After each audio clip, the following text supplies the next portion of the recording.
Flash IL Maurice vous informe avec précision et objectivité sur l'actualité de l'île Maurice. Analyse, reportage et faits vérifiés, nous couvrons les événements politiques, économiques, sociaux et culturels qui marquent notre île.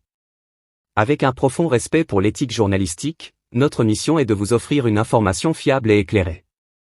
Restez connectés pour ne rien manquer des sujets compétents.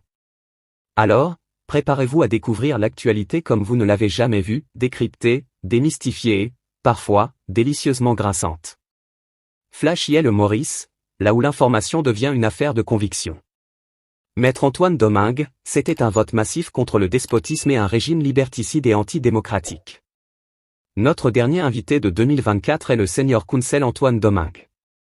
Avec sa franchise, qui peut irriter certains, et son sens de la formule, il nous livre ses réflexions sur les dernières élections et les espoirs qu'elles ont suscités. Il détaille les changements qui doivent être apportés à la Constitution pour que tout ce que Maurice a vécu, ces dernières années, ne puisse se reproduire. Quand en octobre dernier, vous aviez prédit, dans les colonnes de Week-end, le 3e 60-0, certains vous avaient traité de fou ou d'oiseau de mauvais augure, mais les faits vous ont donné raison. Est-ce pour vous? Les Mauriciens ont voté massivement pour l'Alliance du changement ou contre l'Alliance Le PEP, le 10 novembre dernier. J'ai eu l'occasion de souligner précédemment que c'était un vote massif anti-Junio, anti-MSM, PMSD, plateforme militant, Colland à vélo, Ganou, etc., tous ceux qui se sont rendus complices du MSN. Je pense que c'était un vote massif contre le despotisme et contre un régime liberticide et antidémocratique. C'est ce qui a fait pencher la balance et c'est que j'ai ressenti en octobre en mettant carrément la main sur le cœur de l'île Maurice. Je pressentais qu'on se retrouvait dans la même situation que celle de 1982 et un ami m'a rappelé que j'avais également prédit un résultat près des 60-0 en 1995. Vous devriez ajouter une plaque avec la mention « Prévision sur les résultats d'élections générales » à la porte de votre cabinet. Je vous promets de réfléchir à cette possibilité. Toujours en octobre dernier, vous disiez « On va vers les 60-0 ou on va passer près avec une majorité de 3/4 au Parlement qui va permettre de faire le ménage à grande eau, au Karcher et à l'eau de Javel. Est-ce qu'un mois et demi après les élections, le grand nettoyage que vous annonciez a commencé ?» Je pense que le nettoyage a commencé. Un peu timidement, disent certains. Écoutez, le gouvernement vient d'être mis en place, le Parlement est en congé, la prochaine réunion du cabinet se tiendra le 17 janvier, il y a les fêtes de fin d'année, les gens sont dans une ambiance festive avec le 14e mois. À partir du début de l'année prochaine, les choses vont, je l'espère, passer à une vitesse supérieure. Il y a encore beaucoup d'institutions para-étatiques dont les directions n'ont pas encore été remplacées. Quand je parle de nettoyage, je dis qu'il faut changer drastiquement tout le système de l'administration du gouvernement. La mauvaise gouvernance du précédent avec ses largesses à la veille des élections nous a menés là où nous sommes avec des ministères qui n'ont plus de budget et les municipalités avec des caisses vides et des conseillers en place depuis 10 ans. Est-ce que dans le contexte d'une situation économique très difficile, comme le répètent les dirigeants, ce temps à attendre n'est pas du temps perdu? Certaines choses ne peuvent pas être faites du jour au lendemain. La première était d'honorer les promesses faites pendant la campagne électorale. Cela a été fait avec le 14e mois et l'augmentation de la pension de vieillesse à partir de janvier. En parlant de nettoyage, je tiens à souligner que, contrairement à ce que faisait le MSM et ses alliés, ce n'est pas au gouvernement d'aller ordonner des arrestations et des poursuites, mais aux lots renforcements agencés comme la police, le FCC et autres, qui doivent enquêter et saisir les cours de justice. Nous ne sommes plus sous le régime des Junio.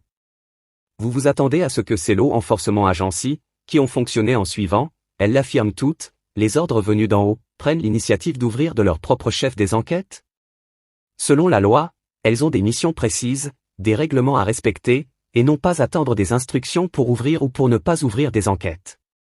Prenons des exemples précis, la STC, la MIC, la CWA et le CEB où des enquêtes doivent être ouvertes en raison des rapports qui viennent d'être rendus publics ou qui existaient déjà. Dans le cas de la CWA, il y a déjà le rapport détaillé de la directrice du département de l'audit qui avait été déposé au Parlement et qui n'avait suscité aucune réaction du gouvernement de l'époque. Dans le cas du CEB, vu les données qui viennent d'être révélées, pour assurer la continuité du service électrique, des décisions drastiques auront à être prises.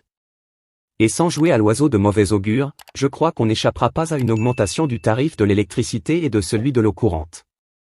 Cela aura à être fait, quitte à ce que le gouvernement devienne impopulaire car, comme vient de le dire, avec raison, le ministre Sik Yuan, le gouvernement est là pour travailler, pas pour plaire. La période de grâce ne durera pas longtemps. Tout ce que le citoyen que je suis souhaite, c'est que le mariage de l'Alliance continue et que l'on ne vienne pas, en cours de route, donner des coups de poignard dans le contrat. Que le programme qui a été avalisé sera mis en application. Vous avez dit redouter qu'après les élections, la réalité économique du pays dicte sa loi aux bonnes volontés ou promesses politiques. Est-ce déjà le cas? Il n'y a qu'à lire le rapport sur l'état économique de la nation présenté au Parlement. Je crois que ce rapport a été préparé sous l'égide de Gilbert Gnani, qui s'y connaît, et il est clair que les chiffres ont été manipulés précédemment. Maintenant, nous avons une meilleure vision de la situation, ce qui permet de comprendre pourquoi ceux qui touchent plus de RS 50,000 n'ont pas droit au 14e mois. Il fallait l'expliquer. Je ne crois que dans un seul langage, celui de la vérité qu'il faut dire aux Mauriciens. Est-ce qu'il n'aurait pas été beaucoup plus juste, et conforme au langage de la vérité, d'expliquer aux Mauriciens que le pays se trouve dans une situation économique compliquée? Et de renvoyer à plus tard, quand la situation se sera améliorée, le paiement d'un 14e mois à tous les Mauriciens. C'était un risque politique que le nouveau gouvernement n'a pas voulu prendre. Au début de décembre, les Mauriciens au bas de l'échelle voulaient que la promesse soit réalisée et n'étaient pas prêts à entendre le langage de la vérité. Ceux touchant plus de RS 50,000 ont un peu mieux compris les explications. Bien sûr que cette décision cause des injustices, mais il fallait trancher, que la décision soit populaire ou pas. On reproche au nouveau gouverneur de la Banque de Maurice de garder sous silence la liste de ceux qui ont bénéficié de l'aide de la MIC en se réfugiant derrière la confidentialité. Est-ce qu'à ce niveau, le langage de la vérité ne devrait pas prévaloir et révéler combien de grosses entreprises, entre autres, ont bénéficié de la générosité de la MIC? Je pense que le nouveau gouverneur est en train de se conformer aux textes de loi qui régissent la Banque de Maurice. Il faudrait revoir ces textes ainsi que ceux de la MIC, compagnie créée dans le cadre du Covid, comme ça a été le cas dans plusieurs pays, comme aux États-Unis où il a été écrit que dans ce cadre, several redlines have been crossed. À Maurice, cela a été fait délibérément, la majorité MSM et alliés de l'époque ont voté des lois souvent groupées et rétroactives qui ont conduit à la situation où la MIC, compagnie privée, distribue de l'argent public. Il faut dire que cela avait été déjà fait dans le passé sous le premier Prime Ministership d'Anoro Junio avec la National Empowerment Foundation. Est-ce que, dans les deux cas, c'est conforme à la Constitution? La question se pose. Il y a une autre question qui se pose. On sait qu'il y a eu des présidents, des CEO et des membres de conseils d'administration des corps para-étatiques qui ont proposé, approuvé des décisions, alloué des contrats et des promotions, et dépensé l'argent public à tort et à travers. Ils semblent bénéficier d'une impunité totale. La Française qui présidait le board du MIC a dit, en parlant de décaissement, que sa signature a été faussée. Celui qui en était le CEO à l'époque dit qu'il a subi des pressions et que le gouverneur de la Banque de Maurice de l'époque est sorti de son bureau pour venir dans le sien veiller à ce que le décaissement de certaines sommes soit bien fait. Ce qui a conduit à l'annonce de l'arrestation de l'ex-gouverneur de la Banque de Maurice quand il reviendra au pays. Autre question, est-ce que le fait d'avoir annoncé officiellement que l'ex-gouverneur de la Banque de Maurice sera arrêté à son retour à Maurice n'est pas une manière de lui dire de ne pas rentrer au pays? Cette question peut se poser. Pour revenir aux responsabilités, chacun passe la boule à son camarade, chacun pousse la chansonnette connue, pas moi ça, Lisa. Ce n'est que quand les enquêtes auront été complétées et les conclusions transmises au DPP qu'on décidera de ce qu'il conviendra de faire et la justice suivra son cours. Vu le nombre d'allégations concernant les corps para-étatiques, est-ce qu'on ne devrait pas créer une instance qui ne s'occuperait que de ces cas? Nous disposons déjà des mécanismes nécessaires, il faut les faire fonctionner. Ce n'est pas le peine de dépenser de l'argent, que nous n'avons pas, d'ailleurs, dans ce genre de choses. Avec ce que nous avons, les choses peuvent être faites et ceux qui ont fauté doivent être accountables, d'une façon et d'une autre. Je vous rappelle que dans le passé, les lots renforcement agencies ont été ou inactives ou très partiales dans leur fonctionnement. C'est parce qu'elles sont inondées de gens du MSM à qui on ne peut pas demander d'aller enquêter sur ceux qui les ont nommés. Il n'y a pas d'autre solution que d'assainir leur rang et de rappeler aux fonctionnaires qu'ils sont payés des deniers de l'État à qui ils doivent allégeance, pas à un parti politique. Le problème est que, pour le moment, le gouvernement ne peut pas se fier à tous les fonctionnaires, ce qui explique que le PM fait appel à des retraités en qui il a confiance. C'est facile de dire qu'il faut aller plus vite, mais avec quoi et avec qui, parce que toutes les institutions sont remplies de gens du MSM. Je pensais que les résultats des élections auraient fait diminuer leur militantisme politique. Il faut tenir compte du fait que malgré les 60-0, la base du MSM est toujours solide. Elle est passée de 37% en 2019 pour descendre à 27% en 2024, ce qui est un petit recul. Avec un autre système électoral qu'il a refusé de changer, le MSM aurait eu une vingtaine de députés au Parlement. Mais avec 27%, un électeur sur 3, les difficultés économiques et les décisions impopulaires que le gouvernement aura à prendre, il ne serait pas impossible que le MSM remonte assez rapidement. Il ne faut pas croire que le MSM a disparu avec les 60-0.